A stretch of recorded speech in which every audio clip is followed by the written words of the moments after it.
Presented by Ria Recording Studio, Khagaria.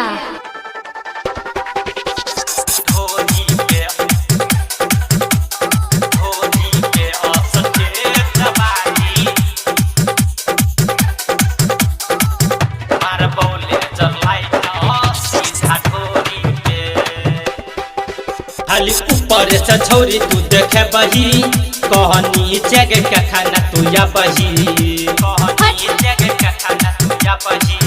खाली ऊपर से छोरी तू देखे बही कहनी जग के खाना तू या बही आर कसटा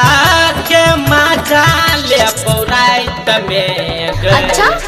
असटे जवाले की रे असटे जवाले मार बोले जलाइट सीधा ढोरी पे असटे जवाली मार बोले जलाइट सीधा ढोरी पे मार खेले गारे डीजे सुशील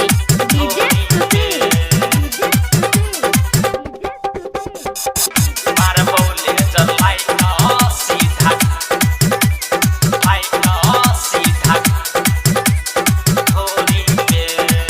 देखे खातिर तोरा एलो गौआ जवार अच्छा? लगे तोरा बैसल छौरा न जवान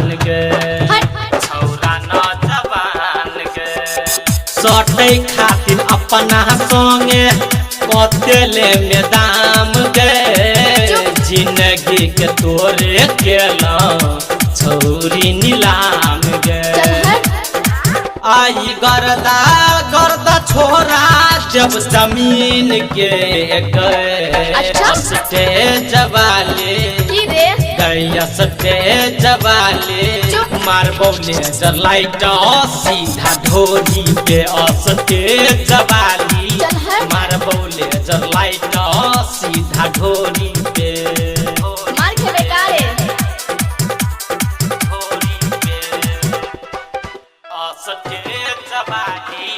मार बोले जलाइट सीधा डीजे सुशील ढोरी पे मार बोले जलाइट सीधा ढोरी पे देहिया कराई छौरी बड़ा लाचा लोच के अच्छा? छोटा कपड़ा में घुसो हवा सटा सट गए घाम छोड़े दहु आइए छौरा तर भंगिया तोरे पे लागल छौरे पूरा मधुबनिया शंकर पर देश लजे तो खेत में गए अच्छा असटे जवाले असटे जवाले मार बोले जलाइट सीधा ढोरी पे असटे जवाली